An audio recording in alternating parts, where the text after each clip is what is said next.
Hi there. This video is part 4 out of 5 of Synth 101 course. Well, I'm using Moomu modular synthesizer software, which is on the iPad in my case, but it also exists on Mac. It can be the one you use in following me, or you can use anything else that does synthesis, because what we're going to talk about are the principle of how to create sound, how the internal reality of synthesizers are working. We talked about different things: oscillators, filters, envelope, LFO. Today we're talking about making a drum machine using all of that. Now there's already a drum machine inside Moomu. What we'll do is we'll create an hybrid drum machine. Some sounds being made out of samples, but I want to layer with them synthesis sounds. So a drum synth basically with samples. Let's just dive in. I'm going to go into example, drum sequencer here. There's simple drum sequencing and drum sequencer. Simple drum sequencing is this. What you have here is a sequencer for each of the drum sounds. And basically, if you tap these in,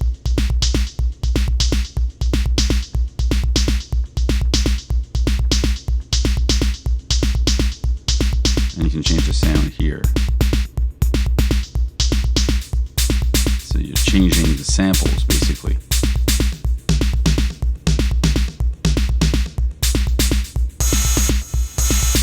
Samples are built in, you cannot change them. You can just select different ones. So when you're in hi-hat, you've got many different options of hi-hats. Change this one to cymbals. Now you get a different change of cymbals.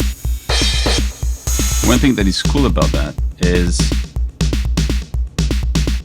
remember that we used LFO on an other video. So we could reuse the LFO. I just want to show you this because it's actually pretty interesting. Go module. I'm going to load a simple LFO, just this one. Synth LFO. Let's just drop it anywhere. Close this. I'm going to put it here so you see it. I'll take the output of this. I'm going to send it to the hi-hat here. I'm going to slow the speed down. So the speed of the LFO is going to change the choice of the sample that you have here. So if I now play it,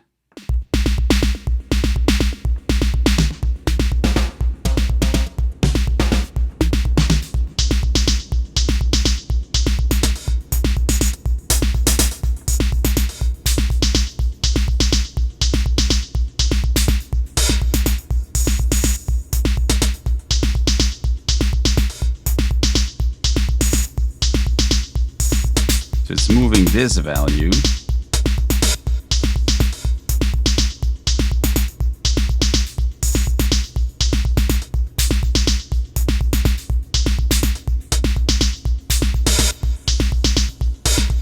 That's it. So it's one way to have, let's see, this is just to be obvious, but if you send it to, let's say, to the snare, and you put it very slow,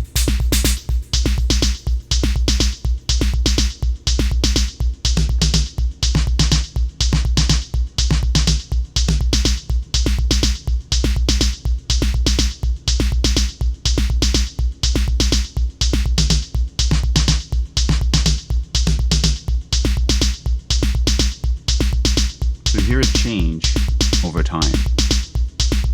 Just put it out there so you'll have fun with that if you want to.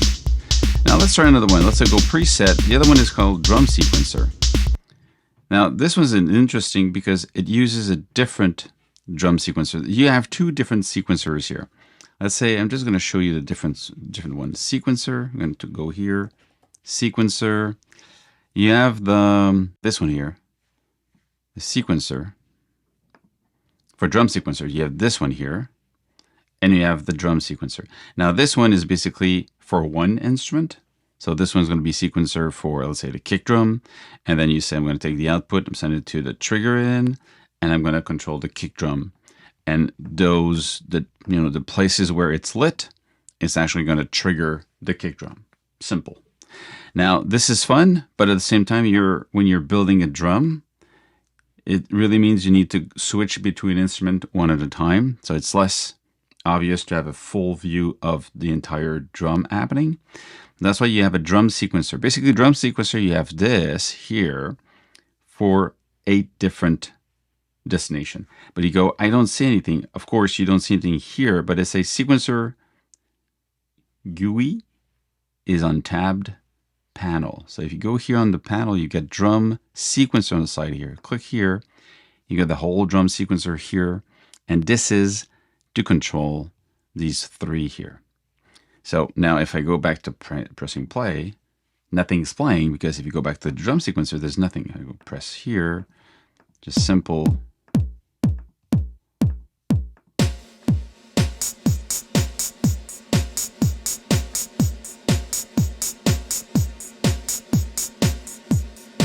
That's it. So you can just build your own sequence the way you want. Now, what I want to show you, I mean, at that point it's fairly easy, and then you can play with probability.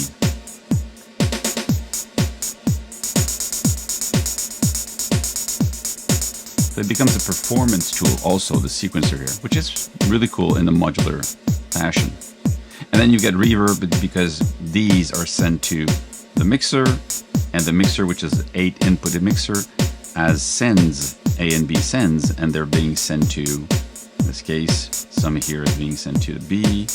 B is, where is the B? A and B. A is the delay, and B is the reverb. So what I'll do, I'll go into rows.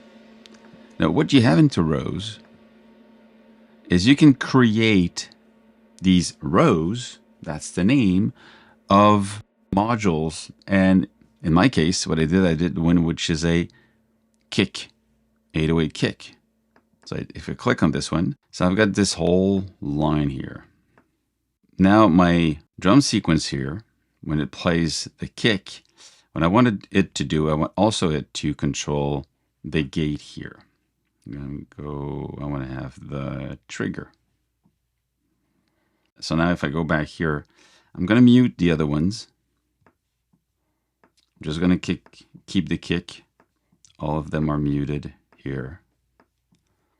Keep the kick and press play here. Now I don't hear this one. I'm going to take it through here. And I'm going to send to 4. So I have at the same time electronic sound and sample. So then I can play with the synthesis of this. Now this one I have a wavetable in the shape of a sawtooth going into a filter, which is fairly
play until you have what you want. And that's the logic, you know.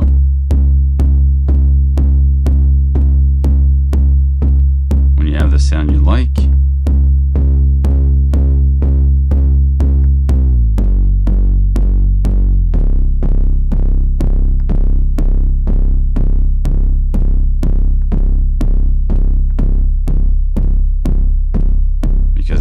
like you might say, well, I prefer to have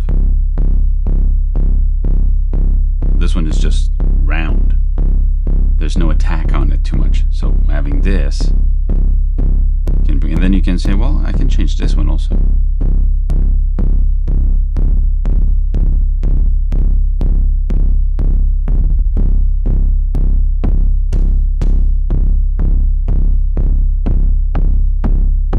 So you have kind of this one being the attack of the sound and the rumble of the analog happening at the end. So that could be for my kick, for example. And if I want to do the same thing, but let's say I want to do a snare. Go rows. Do I have one? I don't think I have one. I was going to get rid of this one for now. Okay. Take the snare.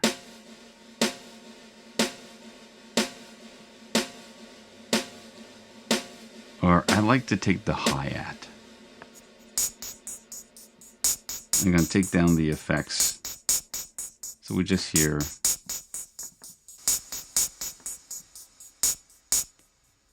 Okay, so we have that hi-hat going. And for the fun of it, what we'll do, we'll go back to drum and we'll take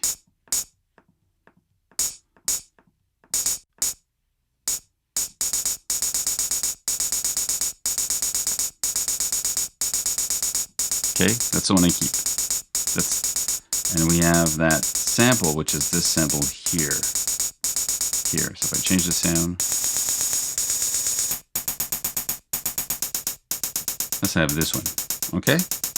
Now this one I'll make a snare or hi-hat with it. So I'm going to go and find, I can change this until it becomes, it cannot be a noise by default. So what I'll do, I'll look for a module that would be a noise. There is a noise here. I'm going to put the noise here instead, and I'm going to get rid of the wavetable altogether. I don't want it here. I'm going to delete. So this sound is sent to the input here, the white noise. And we'll listen to all of them. Right now I'm going to open the cutoff to the maximum so we can hear how it sounds first. So I'm going to take again the sequencer, which is the sequencer trigger out. I'm going to send it to the gate. So what I want to receive is from the sequencer, this one. And to be able to hear it, what I do, I take the output here, and I send it to one of the input here.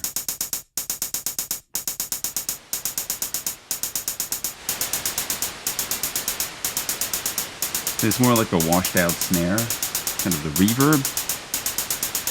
So what I'll do, and I'll go back here, I can change the decay.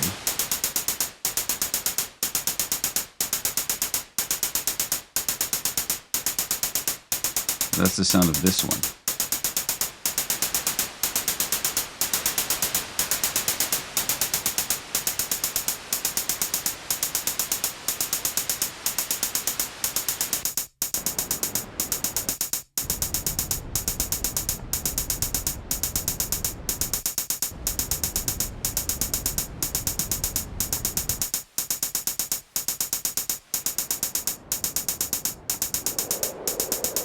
So what I do is I take a band pass and I bring the resonance up.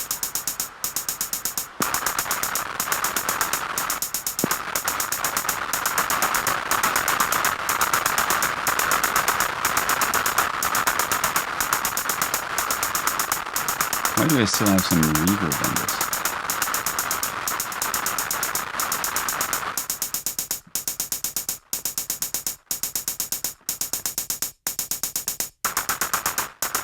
More control, that's what I want. The level we hear was up, so even if there was no CD sent to it, it would still have some volume. So now I have this.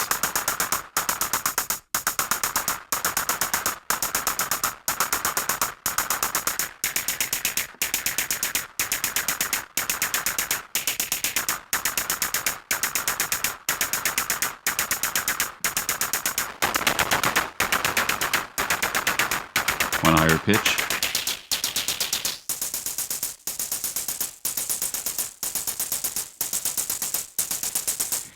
What I like to have is the pitch to change. So what I'll do, I'll add module, I'll add a LFO.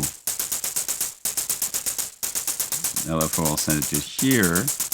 And what I'll do with the LFO shape, I'll send the output into, instead of having the cutoff being controlled by this, it's going to be, controller is going to be controlled by this. And change the speed.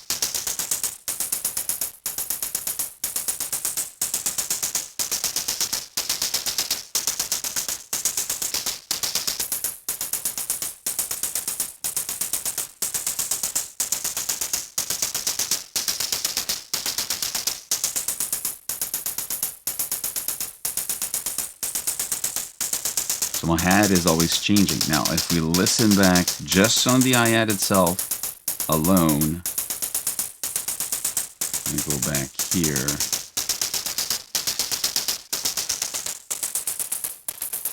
So that's my synth hi-hat. And that's my original. I honestly prefer. But you can, again, layer them. You can say, well, this one,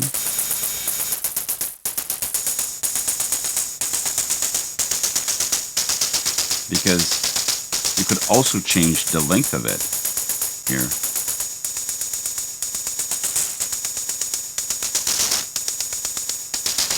Now, do you remember how you make it so you can control it? I guess you don't. So what do we do? When we go into module, look for envelope. I'm going to take this envelope here, put it here.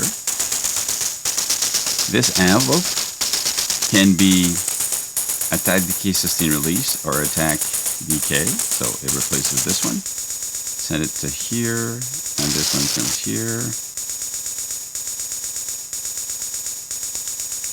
That's what I want. Back. You see, decay. In this mode, you only hear these two. So what I want to do now, I want to change the decay length. Well, this is cool.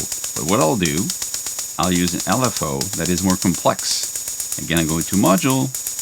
I'm go for wavetable. This one here. Put it just here beside this. So this wavetable is not a sound generator wavetable. I'm going to put it into LFO mode, and this LFO, I'm going to take the shape of this, a sawtooth, and the output of this will send to decay input.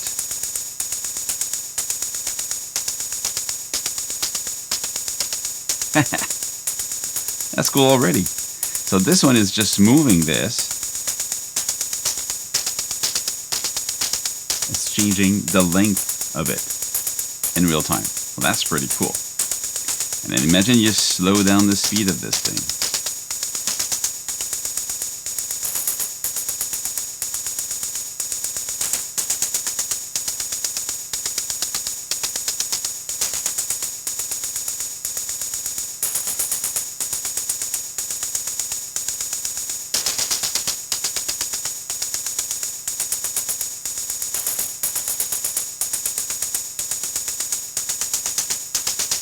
I'm changing the way it's going to affect it. It's inversing. So instead of going down, it's just longer, longer, longer, and it stopped.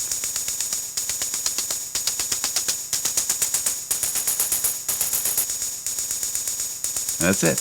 It gives life into your. So I'm going to save this. Now, if I want to save that row, click anywhere in that row. I'm going to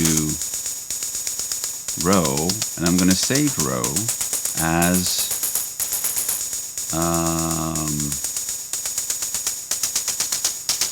synth hi-hat. So I've got my kick and synth hi-hat. Now you understand you can just build on like that. But the fact that you can send these and control the length of it, the reaction of it, it gives a lot more movement into a sequence that was just 8-step sequence. Bring the volume of everybody up.